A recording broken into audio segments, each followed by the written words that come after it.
Hello students, welcome to Shubham lecturer channel. तो student, इस video में हम क्लास 12 केमिस्ट्री के एक इम्पॉर्टेंट टॉपिक के बारे में डिस्कस करेंगे जिसका नाम है वैद्युत रासायनिक श्रेणी। इसे इंग्लिश में कहते हैं इलेक्ट्रोकेमिकल सीरीज। यह टॉपिक वैद्युत रसायन यानी कि इलेक्ट्रोकेमिस्ट्री चैप्टर से लिया गया है, जो कि बहुत ही ज़्यादा इंपॉर्टेंट है। तो इस वीडियो में हम देखेंगे कि वैद्युत रासायनिक श्रेणी क्या होती है, वैद्युत रासायनिक श्रेणी के लक्षण क्या हैं, वैद्युत रासायनिक श्रेणी के अनुप्रयोग। इन तीनों टॉपिक को इस वीडियो में हम डिस्कस करेंगे। पढ़ाने के बाद जितना भी आपकी जानकारी होगी उसका मैं पीडीएफ डिस्क्रिप्शन में डाल दूंगा। आप लोग पीडीएफ जाकर डाउनलोड कर लीजिएगा, उसको रखकर नोट भी आप कर सकते हैं। ठीक है, वहाँ पर आप पढ़ भी सकते हैं। तो चलिए हम वीडियो को शुरू करते हैं। तो देखिए, वैद्युत रासायनिक श्रेणी होती क्या है। तो विभिन्न धातुओं तथा अधातुओं, जो मेटल्स एंड नॉन मेटल्स होते हैं, उनके मानक इलेक्ट्रोड विभव यानी कि अपचयन विभव को बढ़ते हुए क्रम में रखने पर जो श्रेणी प्राप्त होती है उसे हम कहते हैं वैद्युत रासायनिक श्रेणी। यानी कि सिंपली इसका पहले हम डेफिनेशन देखेंगे। तो डेफिनेशन है कि विभिन्न धातुओं तथा अधातुओं के मानक इलेक्ट्रोड विभवों या फिर अपचयन विभव के बढ़ते हुए क्रम में रखने पर जो सीरीज प्राप्त होती है उसे हम कहते हैं इलेक्ट्रोकेमिकल सीरीज या फिर वैद्युत रासायनिक श्रेणी। ठीक है, समझ में आया। दो चीज़ें आपको इसमें याद रखनी है, अपचयन विभव और उसका बढ़ता क्रम। ठीक है, आगे बढ़ते हैं। अब देखिए, कुछ तत्व हैं, जैसे यहाँ पर हम कुछ तत्व का नाम लिखते हैं। सबसे कम इलेक्ट्रोड विभव Li। ठीक है, उसके बाद में हम ले लेते हैं K। ठीक है, डैश रहेगा यहाँ पर। फिर हम ले लेंगे Ba, Sr, Ca, Na, Mg, Al, इसका नाम भी मैं अभी बताऊंगा। ठीक है, Al, Mn, और उसके बाद में आपका आ जाता है 2s2o, यानी कि यहाँ पर आ जाएगा आपका 2s2o। ठीक है, उसके बाद में आपका आता है Zn, Cr, Fe, Cd, Co, Ni, Sn, Pb, Fe, 2H यानी कि हाइड्रोजन। ठीक है, Cu, O2, I2। ठीक है, कुछ इस प्रकार से तत्व होते हैं, जैसे लिथियम, पोटेशियम, बेरियम। ठीक है, ये आपका strontium, calcium, sodium, magnesium, aluminium, manganese, जल, जिंक, क्रोमियम, और ये आपका है आयरन। ठीक है, कैडमियम, कोबाल्ट, निकिल, टिन, और ये आपका लेड। ठीक है, आयरन।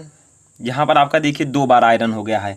Zn के बाद आपका Cr, उसके बाद में आपका है Fe। ठीक है, और एक आपका यहाँ पर आयरन है Fe। तो यहाँ पर आप लोग कर दीजिएगा 2+, यहाँ पर आपका रहेगा Fe3+। ठीक है, देखिए ZnCr Fe2+ आपका रहेगा। तो इस प्रकार से धातुओं तथा धातुओं को क्रम में रखने पर जो श्रेणी प्राप्त होती है उसे हम कहते हैं वैद्युत रासायनिक श्रेणी। समझिए थोड़ा सा यहाँ पर, विभिन्न धातु तथा धातुओं के मानक इलेक्ट्रोड विभवों यानी कि अपचयन विभव। तो देखिए, ये सबसे ऊपर है तो इसका अपचयन विभव सबसे कम होगा। ठीक है, तो इसे अपचयन विभव के बढ़ते क्रम में रखा गया है। इसका अपचयन विभव सबसे अधिक, और भी अब नीचे हैं। ठीक है, तो जो सबसे लास्ट में होगा उसका अपचयन विभव सबसे अधिक होगा। तो इस प्रकार से आप इसके वैद्युत रासायनिक श्रेणी को समझ सकते हैं। बढ़ते हुए क्रम में रखने पर जो श्रेणी प्राप्त होगी, इन सभी को ऐसे क्रम में रखने पर जो श्रेणी प्राप्त होगी उसे हम कहेंगे वैद्युत रासायनिक श्रेणी।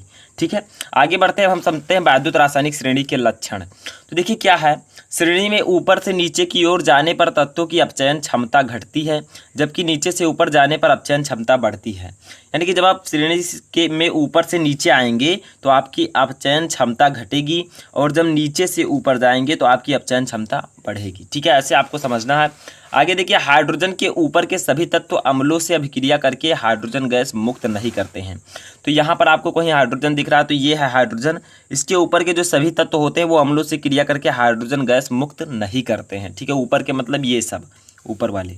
आगे देखिए, हाइड्रोजन के ऊपर के सभी तत्व जल या भाप के साथ क्रिया करके H2 गैस देते हैं। यानी कि जो हाइड्रोजन के ऊपर के सभी तत्व हैं इधर के, ये सभी जल या भाप के साथ अभिक्रिया करके H2 गैस, हाइड्रोजन गैस देते हैं।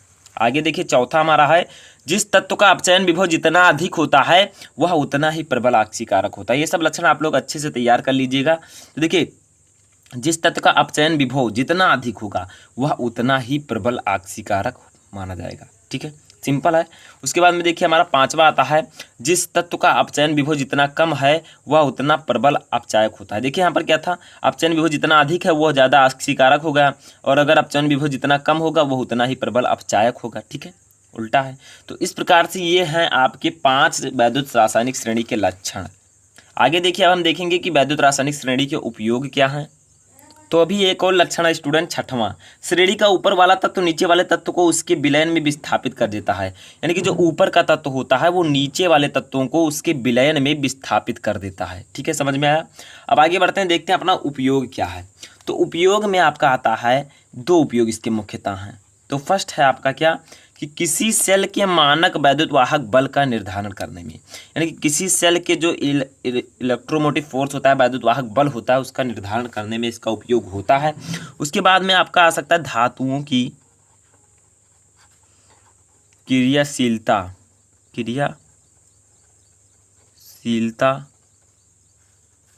की तुलना करने में, कंपेयर करने में। ठीक है, तो वैद्युत रासायनिक श्रेणी के 2 मुख्यतः उपयोग हैं। नंबर 1 है किसी सेल के मानक वैद्युत वाहक बल का निर्धारण करने में। नंबर 2 है धातुओं की क्रियाशीलता की तुलना करने में। तो ये था स्टूडेंट आपका वैद्युत रासायनिक श्रेणी क्या है, इसके लक्षण क्या है, इसके उपयोग क्या है, ये सब मैंने आपको इस वीडियो में समझाया। तो इस प्रकार से आप समझ सकते हैं, आपकी बुक में भी दिया होगा, वहाँ से भी आप थोड़ा सा बहुत समझ सकते हैं। और आप मेरा PDF भी डाउनलोड कर सकते हैं, जो मैंने इसमें बताया उस सब का PDF आपको डिस्क्रिप्शन में मिल जाएगा, वहाँ से जाकर आप लोग PDF भी डाउनलोड कर सकते हैं। तो इस वीडियो में फिलहाल इतना ही। आपको इलेक्ट्रोकेमिस्ट्री के कई वीडियो मैंने प्रोवाइड कराए हैं, उसका प्लेलिस्ट भी आपको डिस्क्रिप्शन में मिल जाएगा, तो जाकर देख सकते हैं। Thank you.